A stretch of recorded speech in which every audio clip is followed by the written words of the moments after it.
We're here. Hot mic. We're all here. Oh, I don't think this thing is working. This chat thing. I'm gonna delete it. Welcome everybody. I'm Cena Gazdemy. This is the Fraudwire. We're gonna try new things every time I'm on this show. And that one obviously didn't work. Wait, can you? Oh my God, I was on mute. Oh man, this live stream shit, man. I tell you. Welcome to Fraudwire. I'm Cena Gazdemy. I can't wait to start that's the cold open for the show. Are we not supposed to hear him? It's going so well. At Cena now, at Justin_Williams_comedy. Justin Williams is here with us. Justin, how are you? Good to see you on another live stream.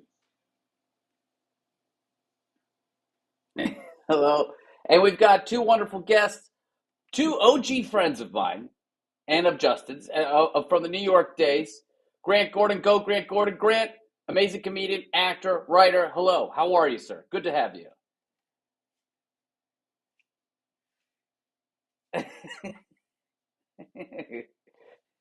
Open mic gangsters.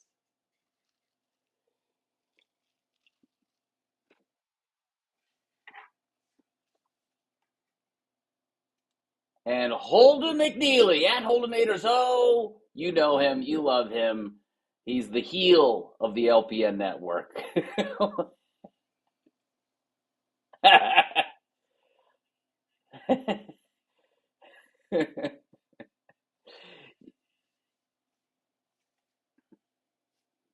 Yeah. Well, let's start with you, Holden.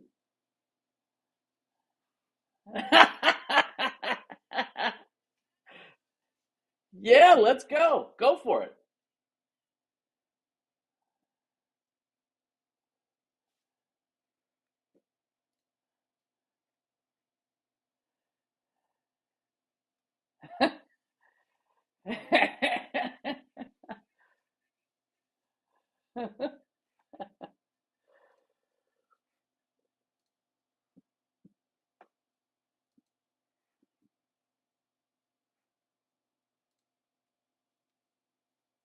Yeah. Holden, walk us through. Did you go in wanting to buy the car or lease the car? Or you didn't know?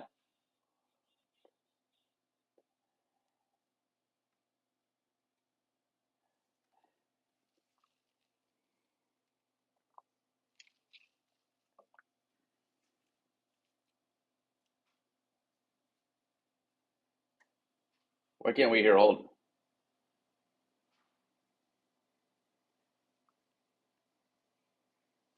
Are you getting scammed? Can you guys hear everyone else?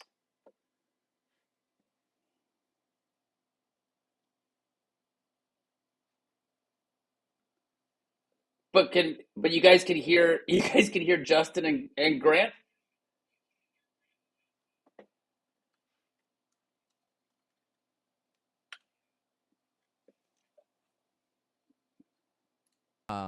Or at least the Zoom audio. There we go. All right, cool. You guys hear me now? I'll redo the whole spiel. I don't care. Redo the whole spiel. Me too. Okay, can you hear us now? I want to get one confirm on that. You could definitely hear me now. Yeah, okay. Okay, cool. All right. Tech support. So anyways, no, it's all good. But this is early. You just started doing this, right? Yeah. This is only the third time. I have so many more audio is mistakes the to make. biggest fuck face of the whole streaming thing, by the way. Audio is always going to give you the most hassle up top. Regardless, talking about leasing a car, we've been New Yorkers out of the game for over 10 years. We get to LA, we need a car. I haven't even had a license since I was in college. And just really recording in progress. Oh, hell yeah, dude. Record just really I refuse Samaritan. She's the greatest artist of our time and has the largest carbon footprint of our time as well, which I like that she does. And I think it's great that she does. And I think it's great that she took 170 trips with her private jet last year. I think it's funny and fun that she did that. Anyways, so yeah, we go in. I'm almost certain we had full intention to buy. the car, and the guy, he's one of those guys, I can just see him banging the hooker and sex worker in Vegas. You know what I mean? He's just Right. dirty older car salesman guy. You know what I mean? This kind of guy who just wants to like play cards, smoke cigars, and run through sex workers like it's a some kind of I don't know, like a boss rush of sex workers. But regardless, he's just writing numbers. He's like, see, look, this is why it's better. And he's just writing numbers down. And I'm just like, I don't even know what the fuck any of this means, bro. Like, you're just like, all you have to do is just be like, look at these numbers. You know what I mean? And I just would. So now we have it. I'm like, I know we got hosed. I mean, you go to get hosed, right? To a car dealer, right? You don't know what's going to happen. Did you try to haggle with them a little bit? Or did you write the numbers on the back of an envelope? That's what I always like. That's what it is, right? It's like, it was like a weird piece of scrap paper, and he's just scribbling numbers down, and we're literally just like, I just want out of here. I just want to leave. Did you put money place. down for the lease? Yeah. They got you. They fucking got your ass. You're not supposed to put money down? I mean, depends on what you're paying. I mean, if you obviously want to lower your monthly payment, but that money, you're going to give the car back, that money's gone. You know what I mean? Yeah. Well, I think we want the car is the annoying thing. See, then they're going to be like, we need double. And right? How much is that car going to be worth? It's going to be worth so much because cars are so expensive now. Yeah, they're good investment now. It has a huge dent in the back of it. I got to get fixed, first of all. That's the problem, right? Inevitably, the car is going to get fucked up, before you can bring it back, like, unless you're ridiculous with it. And I haven't driven in over 10 years. So, yeah, maybe I backed it into a rock wall trying to leave a party at Jeff Ross's house. Maybe that happened. I don't know. I was drunk. Who knows what happened? Well, maybe you didn't have the classic scam happen to you, but you did have the, first world scam, which is the car lease problem. Grant, what was the last time you were scammed? Recently, I got scammed out of like $1,200 for flights. Yeah. So this is PSA. It's not even funny. I'm hurt. I use this site, Momondo. Momondo. It's pronounced. But Momondo isn't even the site that scammed me. Momondo is who I trusted. Momondo hasn't done me wrong. Momondo is like a flight aggregator, like a kayak. Okay. And I had used them before, and they got me good deals. But then it was one of Momondo's buddies, Flights Mojo, who got me. So they just and I should have, the logo was bad. Mojo is not something you want associated with flying. You don't want to vibe Flight Mojo? Flights Mojo. Flights Mojo. Yeah. So the scam is they give you, they like get a price that's like just a little bit cheaper than everyone else. Not like a lot, like believably cheaper. You go through them, then they call you and they're like, you got to call us back. The flight's been canceled. So they issue you a ticket. They issue a confirmation number that you got to call us back. You call them, and then they're like, those flights weren't available. And then you have to buy more expensive flights through them. And then after that, I did a deep dive on them. And what they do is they put put a flight on their credit card so that they get issued a ticket number and a confirmation number. And then they cancel it because you can cancel it, and they get their money back, but they're holding your money. So it's this whole wow. Yeah. That shit is real. That's happening, right? That's happening right now. Flightsmojo.com. Yeah, seriously. Check them out. They're fucking scammers. Yeah. I put Flights Mojo reviews in while you're talking, and it's someone in all caps yelling buyer beware. Yeah.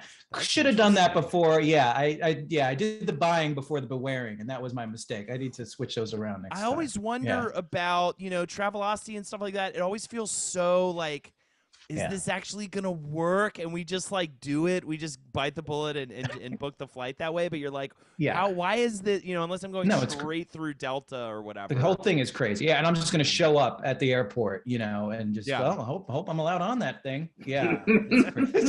So you have an actual flight. You have a ticket with a confirmation number. You do, but then it's issued to you, so you believe it. You're like, good, the confirmation number is like your little comfort pillow. But then they call you, and then they're like, oh, that flight's been canceled, because by the time I Googled the confirmation number at Delta, it was a Delta flight. They're like, no, there's no trip. Yeah, you have nothing. And then when you want your money back, they're like, you got to get your money back through Delta. And they know you're not going to do that because calling Delta is like, I mean, I'm still on hold, you know. All I can think about is like those guys during like just, during the tech boom in the late 90s and early 2000s that were like, the internet is going to change the world. It's going to make everything better. And here we are 20 some years later, and it's like, they just canceled my flight. I got a flight. They canceled it. I can't get a car lease. Genuinely thought that if we had all of the information at our fingertips, that we as a whole society would all become elevated and smarter, more like evolved beings, and then it's just QAnon and it's the I didn't think about the misinformation side of that. It just increased the velocity of stupidity. You know what I mean? Like tenfold. It all happens a lot faster, a lot dumber. You're like, oh, it's all held up right next to each other. You know? Right. Yeah. So like Travelocity and Flight Mojo are right next to each other. You're just like, it's the same thing. Hire a graphic designer on Fiverr, and you look just as legitimate as a fucking Fortune 500 company in 10 minutes. It would be nice to know how much of Fiverr is used to create just fake websites for scammers. Yeah. We've used them for our fake websites that we do on fraudsters. So like when I was first thinking about it, I was like, the first thing that popped in my head, I'm going to see if you guys remember this. I thought of the first and only time I, quote unquote, tried to scam.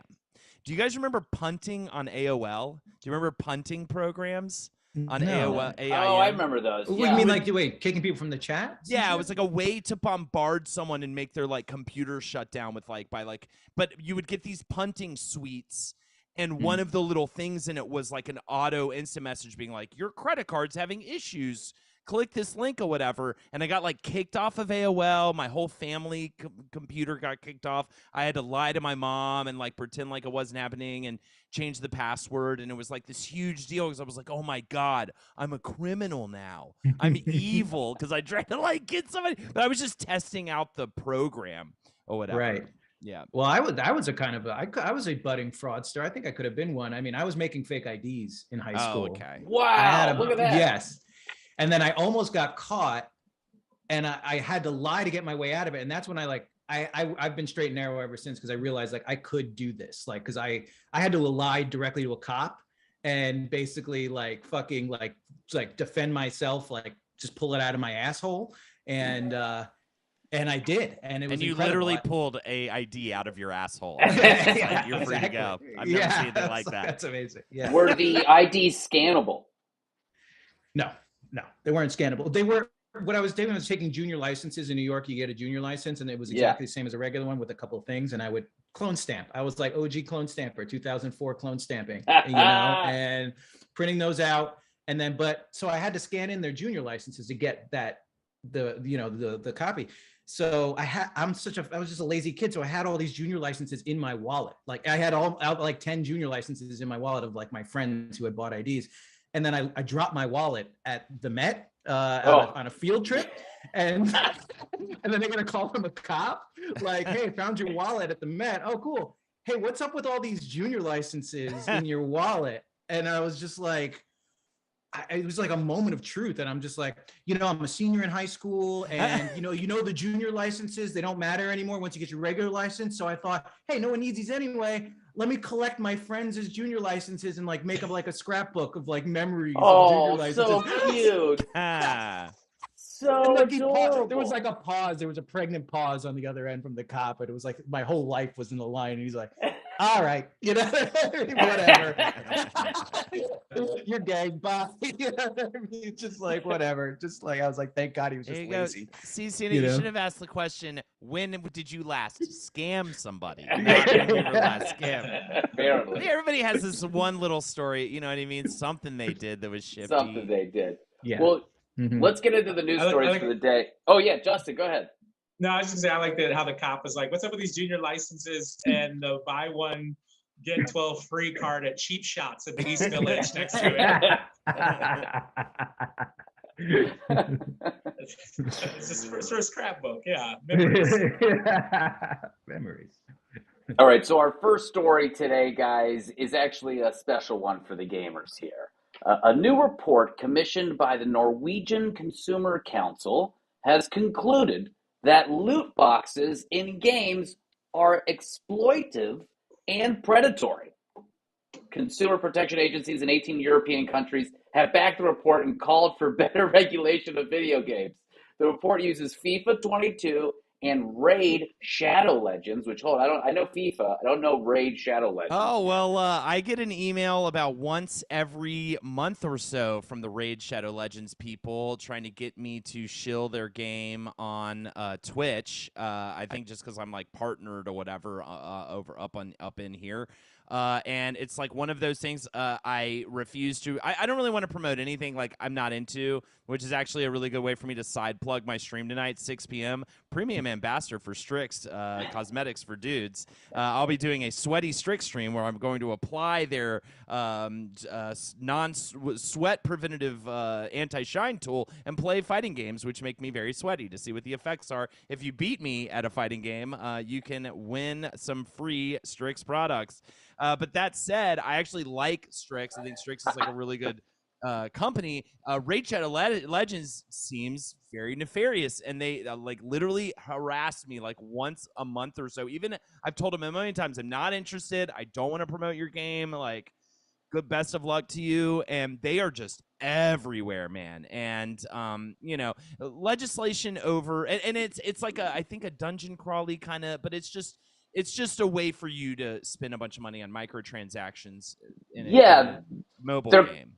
They're constantly pushing, generally kids, right, or people that are older, and Sure. anyone who's really, vulnerable to this kind of stuff here. Right. FIFA 22, the report highlights the allegedly exploitive nature of FIFA Ultimate Team, which Ultimate encourages Team. players to obtain packs using FIFA points or coins, the former of which can only be purchased using real money. So you can't even earn it in game. You have to spend real dollars to earn a pack, and then these packs give you what? Player skins or whatever? Well, you actually can earn the packs, but you'd have to play. There was another thing where it said you'd have to play 22,000 hours to earn enough for like a guy's like, I want this team, and this is what it would cost. So 22,000 hours of gameplay would be what it would be. So yeah. And what sucks is like another recent report I read on Reddit, Diablo Immortal, the mobile Diablo game that's kind of in this same territory, has surpassed $100 million in global player spending across the App Store and Google Play 2 months after its release. So there's no incentive to not do this. So companies are just going to keep doing it. And this is not the first time legislature has been introduced in terms of loot boxes. The more recently, Star Wars Battlefront 2 came under a lot of heat and was ridiculous. Like, in order to like unlock Darth Vader, like the amount of time you would have to play the game or spend, a idiot amount of money to unlock a fundamental character from the Star Wars franchise in this like Star Wars video game. I mean, it's just completely absurd. But the problem is that people just go along with it in a way that it blows my mind. But unfortunately, at the end of the day, adults can do whatever they want. But yeah, I think that when it comes to kids, and their ability to get a hold of a parent's credit card or whatever they're doing, however they're getting this fucking money from, I don't know what they're doing, selling lemonade or whatever. But yeah, I mean, it seems really insidious. It also isn't just about taking money from a video game loving baby now. It's like training them to become gambling addicts. And I think that is another, just like it normalizes it, makes it totally okay. And there's just no effort there to be like, hey, this is like psychologists are hired by these companies to sit around and come up with the best way to manipulate people into giving all their money to the company. EA has them. All these people fucking have them. It's completely disgusting. Yeah, it's awful. Justin, I remember you played like a mobile game that had in-app purchases, didn't you? Oh yeah, so I got them all off my phone because they're all the same now. Though they go, okay, you get the game for free, right? And I like role-playing games where I like build a base and I go to collect food and I create like a nuclear reactor. And then love resource management. Boy, do I love managing resources. I don't know what it is. Checking coal numbers, wood amount. It's my shit. Yeah. Yeah, you get up to level like one of let's say like you get to level like 7, and then that's easy. And then all of a sudden, in order to upgrade your base, in order to get the next level of troops that you need, it's like, well, you can watch this building be built for 7 days in a row on your iPhone, and you can't do anything else, or you can give us $4. I'm like, fuck this shit. Yeah. I mean, this has been an issue. I remember my first experience where I was like, oh, this shit is all. It was probably one of the last mobile games I played was Plants vs. Zombies 2. The Plants vs. Zombies, the first one, is an awesome game. It's like, it was like $10, $15 in the App Store. It was one complete package. You could get to the point where credits rolled, and it was like, had a nice, steady kind of upgrade of resources and challenge and all this kind of stuff, and was reasonable. Plants vs. Zombie 2 comes out, and it's just immediately clear. And they were like, it's free this time. Yeah. And that's always the red flag. And then it comes out, and, you know, I'm immediately frustrated because I can't get past a certain part, and it's obvious they want me to spend money. And so, I mean, you know, it's this funny thing where, like, Fortnite is partly why it's so hugely popular is because it's free. And who's playing Fortnite? A bunch of kids who don't have money. But the funny thing is they end up spending more money over time on stuff that is at first free than just something like, I wish I could let parents know, be like, hey, get them the $5 thing that, or the $30 thing or whatever it is. It's a full game without all this extra stuff. And you'll actually save way more money in the long run than if you get something that's quote unquote free. But I don't even know how you stop this. I mean, you know, legislature, it's only really been proposed in European countries. I forget, Battlefront, it was like Brussels or so. I don't know. It was somewhere. And, you know, but it doesn't really seem, A, to be applying as well to an American business model. Gee, I wonder why. But also B, is like widespread as it should be to prevent this from happening. I don't think it can be prevented. And honestly, I think what you said about kids is 100% right. And, you know, parents should definitely be teaching their kids, like, be skeptical of anything free. I mean, that's 101 parenting, I feel like, a little bit, but also it's like way more in their face. So it's like a news blooper. I love it. The faces of if she just walked in like nothing that was face weird. Was unbelievable. You just made it. That's full news no one blooper would have classic. thought about it. Yeah, but the fact that she went in. Now she's now my wife is crawling on the floor like a dog. She is. I see her. I know. You can see her. That's the funny thing. Oh, there's a ghost opening the door. How disruptive can you be? If you just walked in, you just grabbed it and left it and find it says this giant production. Anyways. For people on the podcast, Holden's wife Lexi just walked in and made a hilarious face in the background, and then tried to hide it by crawling, and we can all still see it. So we're gonna see her fall down from a vent in a little. So funny. Chat is losing it. The Seinfeld bass guitar started playing when she walked in. But I think that it's crazy. I don't know when this stuff is going to stop. All these games are like this. It's funny because I remember as a kid, you'd buy the game and it would be like this big thing. At Christmas, you'd buy that one game that's like $50, $60, something like that. I remember like Madden was like $60. And I can't imagine if you like had a free game, but it would be like, Dad, I need $20 a month to be playing this game, for the next 10 years or whatever it is. They just get you. And that's how they're all going to make money now. I'm surprised all these games aren't their own like cryptocurrency, because that's all they're all doing. The same shit. They're absolutely doing that. I mean, they're absolutely trying to introduce NFTs. Haven't you heard that new model? They're like, we're going to create a new thing where you're essentially just like by playing the game, you'll be like mining for crypto essentially, which is insane to me. And everyone's like, it's not our like. We don't want this to be a job. This is our fucking hangout time. And some people do play World of Warcraft like it's their job. I get it. But for the most part, we want good storytelling, interesting, good progression. And there's so many resource management games that you pay full price for and get a great experience with. Stardew Valley. I'm playing an amazing game right now called Spiritfarer that that was great. It's great. Frostpunk. I'm throwing out Frostpunk. Frostpunk's awesome. Frostpunk is dope as hell. There's so many. You can pay full price and they don't have this stuff. I Kyle always look says for a price. I look to spend money when it comes to games. I mean, like up front, Yeah. like totally. I Like always want to pay full price. Yeah, I always never wanna want pay. it to be free. Kyle says the big problem is companies like Ubisoft removing access to DLC and content people already paid for, just saying we don't support it anymore and we don't care if you paid for it. You can't download it anymore. It's just inviting piracy. Yeah, I see that.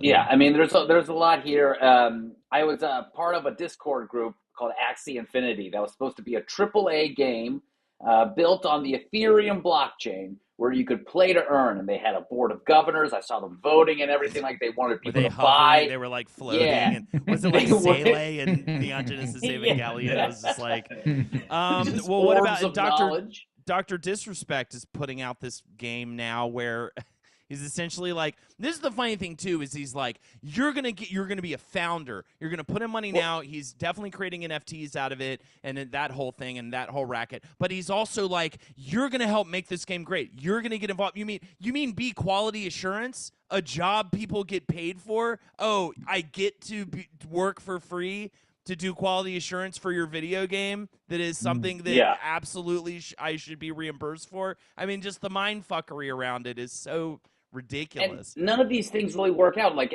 Axie Infinity went belly up completely when Ethereum was tanked. None of this stuff was real because you can't just like decentralize the building of a game and then hope people will just make it happen. So I don't know. There's insane stuff out there. Big thanks to Nagelfar from our Discord for that story. We got a Fraudwire Discord. Big plug for our Discord here. Join us. Link in bio on all of our social. You can find our Discord link. We have a Fraudwire channel where people drop in news stories. And a lot of times, like this next one from MSnap, it ends up on the show here. So it's really fun. Decades of Alzheimer research were based on a deliberate fraud by two scientists. I don't know if you guys heard about this happening, but over the last 2 decades, Alzheimer's drugs have been notably mostly for having a 99% failure rate in human trials. I haven't been following Alzheimer's trials, but I feel like we should have been talking about the 99% failure rate at some point. It's because they've been having people with Alzheimer's research it, and I think that was the mistake. I think that's where, like, you have it, you get it better than anyone. Go for it. Get that microscope. It's not unusual for drugs that are effective in vitro and in animal models to turn out to be less than successful when used in humans, but Alzheimer's has a record that makes the batting average in other areas look like the Hall of Fame. Now, we have a good idea why. Are you saying that Alzheimer's has a higher batting average than Lou Gehrig's disease? It's a really weird way to frame it. Like, Alzheimer's, it's the Michael Jordan of dementia, ladies and gentlemen. It's like, why are we? What is it? Like, it's spinning it positively. Yeah, I mean, these two. There were these drugs, and thank you for the chat there, Trinite. There were these drugs that came out, and the FDA approved one of these drugs, which is the craziest part about it. The FDA already approved these drugs, and apparently these drugs attack a certain part of like this plaque that's on the brain. And apparently in these mice, if you get the plaque away, all of a sudden the Alzheimer's would go away as well, presumably. But problem is, none of that ever happened ever. None of these drugs ever worked in human trials. They were constantly failing, yet the FDA approved it. And we've got millions and millions and millions of dollars over the last 10, 20 years of research and development that have gone into Alzheimer's. And what ended up happening and how this happened was kind of similar to the Hitler diaries, Justin. If you remember, what they based all of it off of was just one person's original text where he faked Hitler's handwriting. And then the museum used that as the model to compare all future samples of Hitler's handwriting that he was fraudulently making. Check out season 1, our Hitler diaries episode. But this is the exact same shit, which is funny. We're talking about Hitler. But these people, these two scientists, literally took JPEGs of their science on their science paper and docked like high school type shit, like Grant clone stamping his fake IDs. They did this on a scientific PhD level. It is like, and then science was based off of it. It's so evil. Careers were built off of it. That's the It's crazy pure thing about evil. science in general to me is like it's all based on these fundamental building blocks and you just keep building off of stuff. So at any moment you can just find out that like everything is fundamentally flawed because of what it's all based on. You know what I mean? But to actively do it insidiously is like so fucked, especially when it comes to like helping people with Alzheimer's, which is like the most terrifying affliction. Like what is this person's like love of Alzheimer's? I mean, they're a stand for Alzheimer's. They love like they're like helping Alzheimer's out. Like I don't understand. Like what was the researchers' gain? Like what was was it just like funding? I guess. I mean, were they funneling the funding? It's funny you said it because in the chat was actually the answer that I was going to tell you. Perspectivists said, and there are Perspectivists as a scientist themselves, and that shit always confuses me. They say scientific journals are looking for high impact more than quality of data. And that's the thing. If they come out and they're like, all right, Alzheimer's pretty fucked up. These neurological diseases are the ones that we really don't know a lot about, but we have a solution for them. We have a way of slowing them down. We have a way of rolling them back. They'll do whatever. And so then you think green the light. scientist was just covering their own ass, that they had done a bad job or gone down a shitty hole or like rabbit hole or a dead end, and then they were covering their ass, and then it was the journal's fault that it became the basis of the science? Or like no, the science in their raw data doctored it. And even people, and like once it goes out, it gets published, it gets peer reviewed. But the peer reviewed, it didn't rise to fraud, because again, it's one of those things where people don't expect something that huge to be a blatant lie from somebody. They just say it's got some flags. Justin, in the course of like peer review, you're a PhD. I mean, it's obvious you're not a scientist PhD, but at what kind of level of discourse happens in the peer review process, and how much of someone's writing can get rolled back from that? So there was a guy, it's called the Sokol Affair, I believe. He submitted a piece of like postmodernist literature to a Duke University press journal that was all buzzwords and actually made no sense. It was like the unreality of the reality undoes matter itself with the ontology of the moment. And they published it, and then he published a letter. He's like, none of this means anything. These are just these words you guys are using at conferences. None of you make any sense. And so it caused like a huge ripple effect in peer review to people to like strengthen their standards.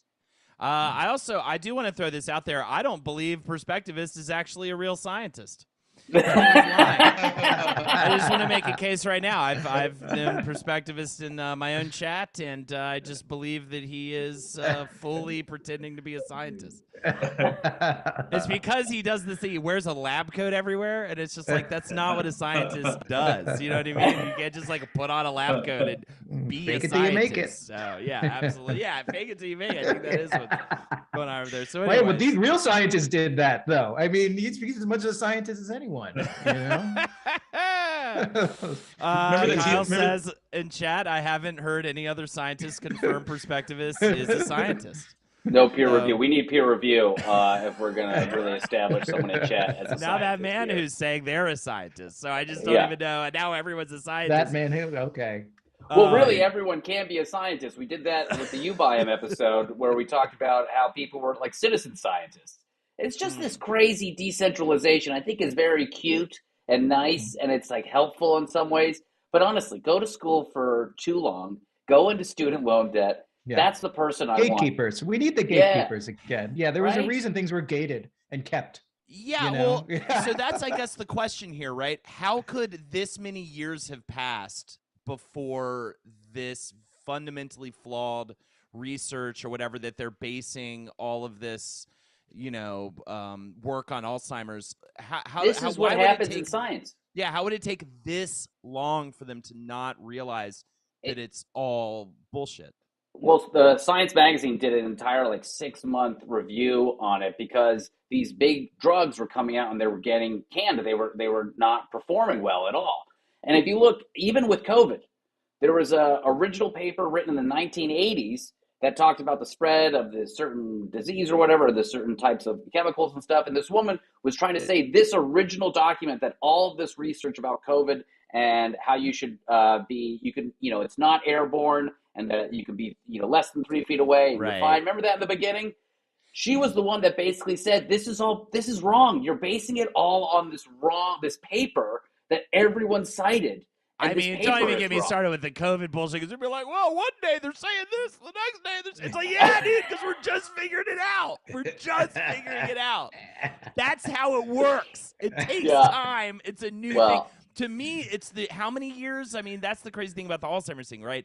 How was it that such a prolifically long amount of time before they realize it? That's the scary thing. That's what needs to be honed in on, like how to prevent that in the future. Well, I think it's the science culture, the bubble, because it was even like I read in that article that it was like the person that that discovered the scam submitted it to the thing, but the person he submitted it to was like a signee on the original paper, so it's like such a like nepotism situation with scientists, and they don't obviously want to discredit science as a whole, so they've got like one scientist's reputation is all of science's reputation, maybe. So it's just like, there needs to be some kind of watchdog or something. So it was a peer review process that is the problem, right? This is the issue here. I mean, presumably the peer review process failed because this is a 2006 paper.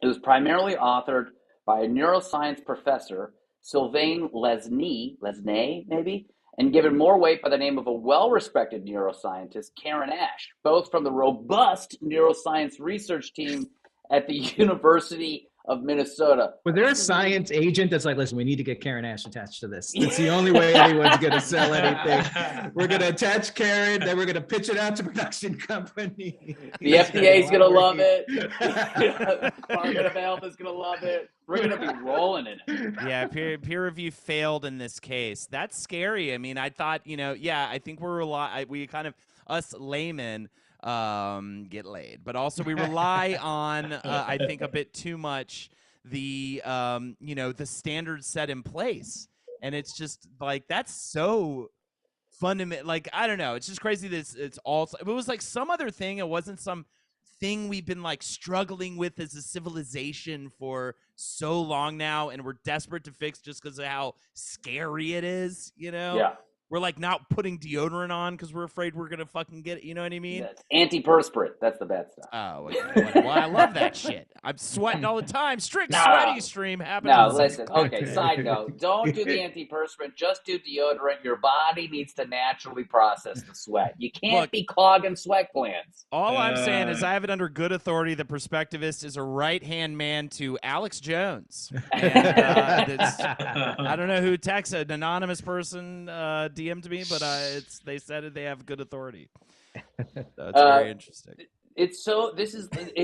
The impact of this 2006 study is just awful. 100 out of 130 Alzheimer's drugs now working their way through trials are directly designed to attack the kind of protein, the little plaque stuff that I was talking about, that this paper is referring to. And on Karen Ash's website, they call this amyloid protein, and she says, the first substance ever identified in brain tissue in Alzheimer's research that has been shown to cause memory impairment. So she's basically saying, like, I found the thing that causes Alzheimer's.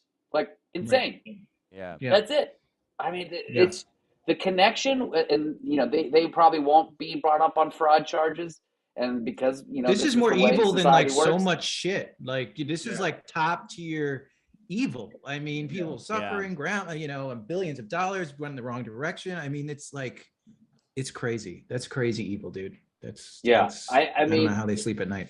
Truly. Yeah, I mean, very, very comfortably, probably in a multi-bedroom mansion of sorts. A 3-bedroom in LA, but yeah, sure. Yeah. Minnesota, I suppose it's a little bit bigger, presumably. And it's also going to turn out that protein wasn't really bothering anybody.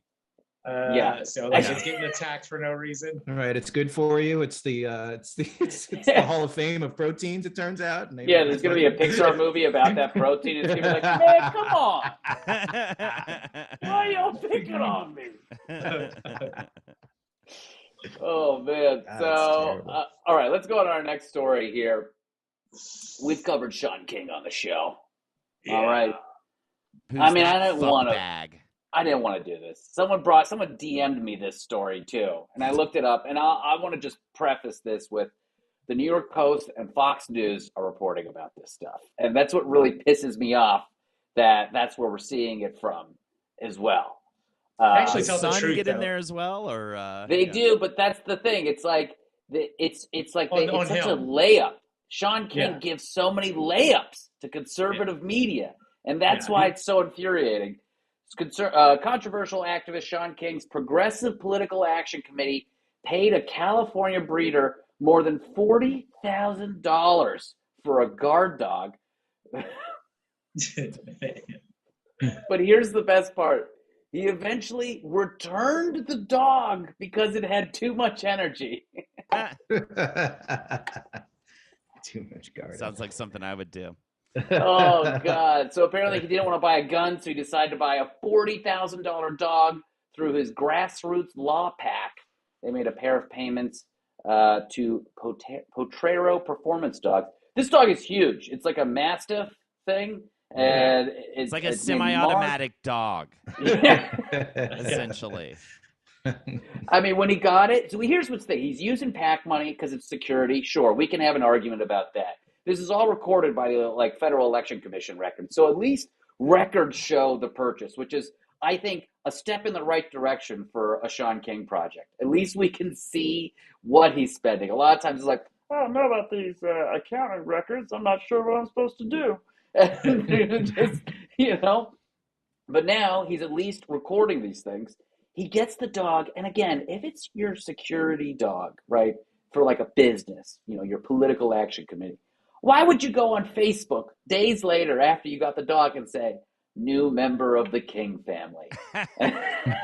Also, for $40,000, can't you just afford a man at that point?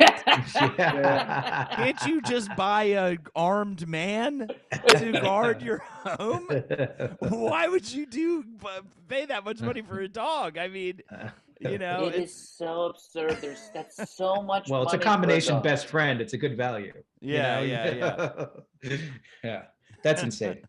Justin, what do you make of this? We covered him so much. This didn't come. This pack specifically didn't come up in our research because I think it wasn't tied to any current frauds or anything that he was doing. But this is kind of crazy, right? I mean, it's just classic Sean King, and it's classic baller behavior. Like anybody that needs a guard dog knows what you do. You go get a rescue pit bull from any city in the Northeast, and nobody's going to come in your house with that. And they'll give you $150 to take one of those. But he went for the $40,000 dog. I mean, if the dog has energy issues, just blow fucking weed in its ear. I mean, come on, All right, we do not endorse that. We do not endorse that. We do not endorse that. No, even like a Rhodesian Ridgeback pure breed puppy that that like white settlers in Southern Africa used to fight off lions is like $3,000. So that lets you know how expensive a $40,000 dog is.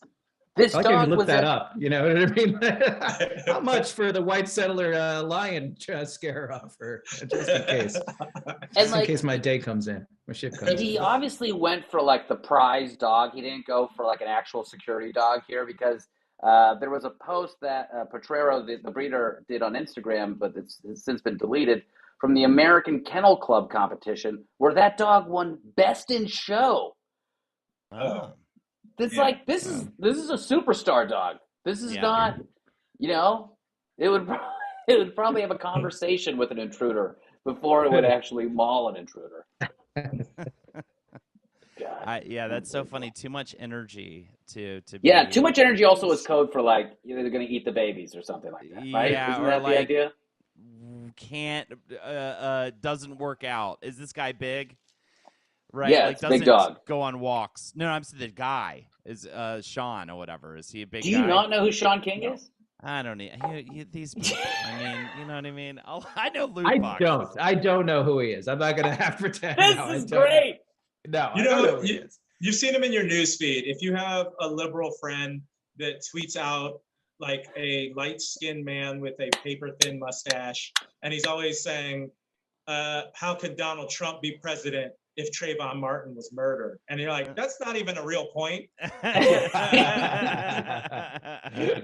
like, that doesn't make any sense, but like everybody thinks they're like doing something by like amplifying him.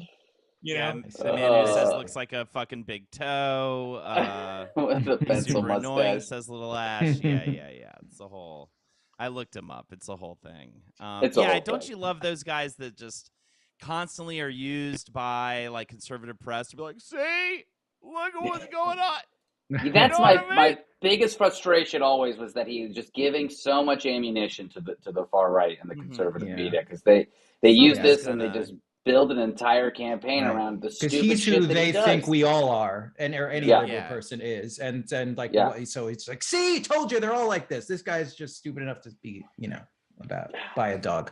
Do you think do you think the man who maybe it's a part of the fraud? Do you think that is he a secret soldier for the alt-right? That would be interesting. I wonder if there are people on the payroll that scream, or I mean, most of them I guess are Russians, right? But or Russian bot whatevers. But anyways, Tyler Fisher, that guy is on the payroll. This is my impression of Dr. Fauci being a pedophile.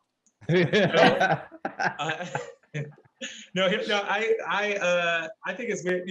Sean King really makes me appreciate how much Al Sharpton has cleaned himself up in like the last 15 years. Because he used to be the guy that the right wing, but Sharpton like lost weight. He started wearing a suit. His financial records seem to be pretty good. Yeah. Yeah, it's just don't say anything. This is what I do. I don't say anything. Well, some people it's their bread and butter, but just don't say. You don't know. No one knows. I'm not a scientist. Unlike perspectivists, I'm able to say. Well, Holden, we're happy that you don't say anything. It is a blessing that you are not going around telling everyone what science is and what politics to have. Yeah, I abstain. I plead the fifth on all of it. I don't know. I don't know what's going on. Once they start, well, that's the problem. Then they're like, come after the abortions or whatever, and I have to get all upset. I hate it. It's just the way you have to get all upset when they come after the abortion. You're forced to being upset. I'm so sorry. It's in Bill's house. It's in Jim's house. Right? That's what they say, right? But yeah, I just, it's a never-ending cycle. I mean, it's just awful. I think it just brings us back to our original point of the internet. Just totally fucked us as a society. I mean, we're just completely, I mean, Sean King has done countless now online fundraisers and only a fraction of it has gone to the actual people and missions that he purports it does. So, I mean, thank you, internet. Right. Al Sharpton did it before the internet, right? He did it without the internet. This fucking douche would never been able to do without the internet. He did it the right way. Justin, you were going to say something? Yeah, Al Sharpton did it where he's like working with the mob. And, he did it that cool with the old school cool way. He did it with that mob shit. That's the best. I respect. Yeah, put a 20 in someone's sweaty hand, that's cool. With a wallet full of word out. fake junior IDs, you know what I mean? Just like slanging. Wow, this guy came to play. Look at those junior licenses. Man, I'm really happy there wasn't like 12 dead teenagers as well that went along with those 12 junior licenses that you had in your wallet. You're like, wow, he broke these unsolved murders all of a sudden. Just one fat kid from Long Island. Was it? You guys can answer this question for me. I feel like after how much you've done this show, do you think scams are more or less prolific before or after the advent of the internet? Oh, after. Yeah. You sure? Because I mean, I also think about snake oil salesmen or like the lack of intercommunication. At least you can look up like you did with that flight thing. You could immediately look up reviews with people saying buyer beware. Whereas like if you get ousted for your scam back in the old timey days, you'd be like, well, time to get out of here with my wife. You know what I mean? And just go to the next town over. And then you're Everyone's a witch in the town. Yeah, exactly. But here's a good way to think about it. It's just like comedy. The tent is bigger. So you're going to have a bigger range of comedians. Some never been on stage before. Yeah. Some still doing it the old school way. And it shows. Well, does it even matter? They still get television shows. and they Yep. still get to headline at They get Caroline's. one tour where everyone goes just for the meet and greet part because the Yeah. show is so bad they'll never see them again. But yes, they do get one tour across the country. Remember when Big shout out. Fat Jewish got a development deal with Comedy Central and couldn't Yes! deliver? Yes. The And a happiest I've rosé. ever been. Unbelievable. Justin? I was gonna say big shout out to a few different alumni of Girl Code, Guy Code. Yes. That was Oh, yeah. That was like the first round of it. Being Yeah. like, this person's been doing comedy for less than a year. They got on this show and now they're like tour, you know, but then you watch them just like very quickly stop talking about dates. You know what I mean? Because of how it's going. It's so interesting to me. I think that's the secret of LPN, our little secret weapon, is that we've all done a lot of comedy at various points in our lives. So when we do a live show, you're getting your money's worth, most likely. You know what I mean? We're all live performers. Yeah. We know You know how what I to mean? put on a good show. Depending I on think when the podcast, you may see images of like a beheaded woman during the show. I don't know what's going on. But, you know, or you can watch a fun video game, you know, video games, Wizard and the Bruiser, you know what I mean? It's fun. It's nice. Happy. Justin and I did a show, the tech guy at one of the shows we did was like, so what's your setup? I was just like, well, Justin and I are going to be on stage. We're going to have a couple things come out. We got money shooters. We're going to have a PowerPoint presentation going on. He goes, wow. Most of the time these podcasts just come in here and they sit at a desk and they just sit and talk for an hour. I was like, what? That's what they do. And then they put it out too. Yeah. Is the crazy thing too. It's just like, I think it's unbelievable to not tailor to different things. That's the biggest scam, podcast live shows. Why are we talking about that? Speaking of Hollywood, because those big podcasts do Hollywood us all the time, but a Hollywood producer was caught in a crypto scam. And I know what you're thinking, panel, fans out there. How could a Hollywood producer be this dishonest? I know. I've never heard it before. Atlanta film producer Ryan Felton pled guilty to charges indicating he ran a cryptocurrency scam that saw him steal over $2.5 million from crypto investors. The film producer, indicted in the U.S. over his activities around the crypto projects Flick and CoinSpark, is facing a jury trial and reportedly pleaded guilty 4 days into the proceedings. So what's great is that he pled not guilty at first, and then he's like, guys, I'm going to go ahead and call this one. I can't do it. Felton faces multiple charges, including wire fraud, securities fraud, money laundering. That's from the U.S. Department of Justice. So he started this in 2017 with one of those initial coin offerings. And the idea is that these coin offerings would fund movies. He alleged that to the victims that the project was set to rival and even surpass streaming giant Netflix. So not even just like a film project, but like a streaming platform. I think it's like, it's like very modest goals. It's like, we'll surpass Netflix. He's not like, oh, we'll compete with Hulu, hopefully, or, something, but he's like, no, we'll crush Netflix right out the gate. Well, that's all. It's all this big talk, right? That's what it's all got to be, this big, like, show, which is why it's invaded video game industry, Hollywood. Like, those are the first places to go. I'm like, constantly, I started following Snoop Dogg on Instagram, and he's just pushing his fucking Bored Ape NFT thing, and that's all he does now, and he's so loud about it because he's really good at promoting, but you're just kind of like, man, I'm just, it's a really interesting time for you guys to be doing this show when it comes to this stuff. I mean, graphics cards are finally becoming available as these like crashes are happening and stuff, but it still kind of blows me away how hard people are still going in what I think is a foolish way when it comes to all of this crypto and NFT stuff. It is crazy. We've covered NFTs. We've covered a bunch of these crypto scams are all the same. It is just some promoter person pumping it up. This guy said he had a distribution agreement with the U.S. military. That really baffles me. Yeah, I love all the military. I love watching the military's content. Some of my favorite shows come out of the military. Kyle, also, I saw that too. The NFT themed restaurant that no longer accepts crypto. They removed it because after the crashes started happening. So yeah, it's like, why would you do this stuff to yourself? Why do everyone? The fact that it is the casino in front of you at your fingertips. You get the casino, and But it I just, mean, you even yourself, Cena, were molested by this the allure of Thank you. NFTs. absolutely. I'm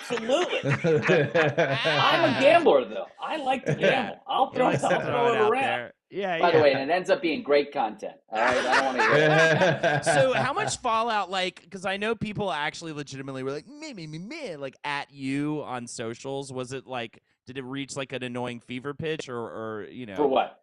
for Oh, the people, NFT stuff? Yeah. the NFT. People were upset that I talked about it. That I even had people on that like NFTs and talking about it in any sort of fashion. That's where we're other at than, now, though, right? You can't hear the other side. Like, you oh can't hear no, sides. yeah, God no, forbid we hear perspectives, you know? a lot of it is, again, go back to the tech boom, right?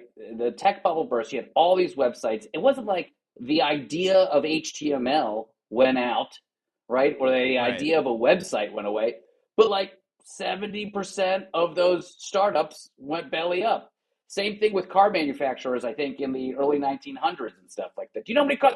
There were like over 100 car manufacturers. Oh, back my personal favorite, comedy video websites. Boy, Oh my God. boy, did I love to watch all of them crumble What was away. that? Especially Super the ones Deluxe. I had a friend who made a lot of money. You got the Super Deluxe train, you know, and they were just Super Deluxe. They were like, I think 100,000 is reasonable for you to do a 30-second sketch. You know what I mean? Yeah. They're like, Yeah, where yeah. are they getting funded from? It was They had- insane. There Yeah. were some that I was like, I don't think I understand comedy anymore if this is what people want. You know what I mean? But then they Right. folded, and I was Yeah, like, nobody okay. wanted it. Yeah. Justin, you were on CISO, right? That was I'm very proud that I got a check from CISO before that went under. That's great. Yeah, Well, and that's that's the the thing. thing I mean, that- everybody get that money, like, you know, of course, Yeah. like get the payouts and stuff, you know, for sure. But yeah, That's the thing. it The was money just comes in ridiculous. quick. What was that thing that came out during the pandemic? Quibi. Quibi was Yeah, the oh my funniest God. one for Oh, me. yeah. Oh, God. I thought that was incredible. Nonstop lampooned that. That's so. It's amazing how everyone can see that something is bad and is going to Yeah. fail, except the people doing it. Like somehow Except for the it's person- so 'cause obvious. it's always one like eccentric such dude. clearly a turd. You Yeah, know? it's always some like trust fund guy that like just has this money and he's just like, I've got the next great invention, you know. And especially with that, it was like, okay, let's take like prestige television, cut it up into 50-minute chunks, and put it on a tiny little screen. That's what people want, right? It was just like, what the fuck are you talking about? That's like the most contradictory concept. Quibi, and the idea that celebrities are what bring people to watch content now. We live in a day and age where we already see them do stupid shit on social media. They're already doing it for us. Why do we need like an overproduced thing on our phone to look at it? I don't know. So one person in the chat said, Trinite said, Quibi brought us more Reno 911. Quibi was worth it. You know, I'll give you. That is true. It's a good season. Yeah. Reno 911 is beautiful. It's so beautiful. But yeah, I'm happy those guys went belly up. But that's and this guy, by the way, I almost forgot. Per this guy Felton, he used the money and he bought a $1.5 million residence, paid all in cash. He also bought a 2007 Ferrari 599 GTB for $180,000 and had around $30,000 in diamond jewelry and a Chevy Tahoe for almost $60,000. That's incredible. That's all the money. Bury the lead on the Chevy Tahoe. Yeah, the Tahoe, my friend. That's the sexiest part of that. Wow. You got that Tahoe money. The back comes up automatically. I don't even have to press anything. You can hide Don't close it. Don't close it. Don't close it. You're gonna mess You up could the hide up hydraulics. to 7 dead women in the back of that thing. I mean, it's an incredible offering. You know what I mean? Awesome, guys. Well, that's all we have time for today for Fraudwire.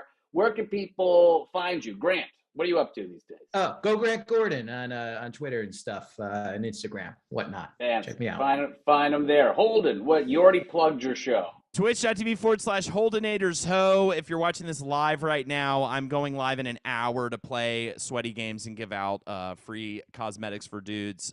Check it out. Twitch.tv/Holdenatorsho. Monday, Tuesday, Friday streams. Check out my podcast, Wizard and the Bruiser, and Page 7 on the Last Podcast Network. Some saying better than Henry, but I don't know about that. We'll just see. Justin. Please go to my Instagram, Justin_Williams_comedy. And if you send me an email, JustinWilliamsComedy.com, I'll come to your house. Awesome. Everyone at home, make sure you check us out in the podcast feed at Cena Now, at FraudstersLPN, FraudstersLPN@gmail.com. Get into our Discord. We're having a party in there. I finally got these DVDs of Steven Seagal in, and I'm going to get them into a Plex server, and we're going to do movie night, so I'm happy about that. You only get it, though, if you get into our Discord server. All right, guys. We'll see you next week for Fraudwire. Bye. Bye. Thanks, guys.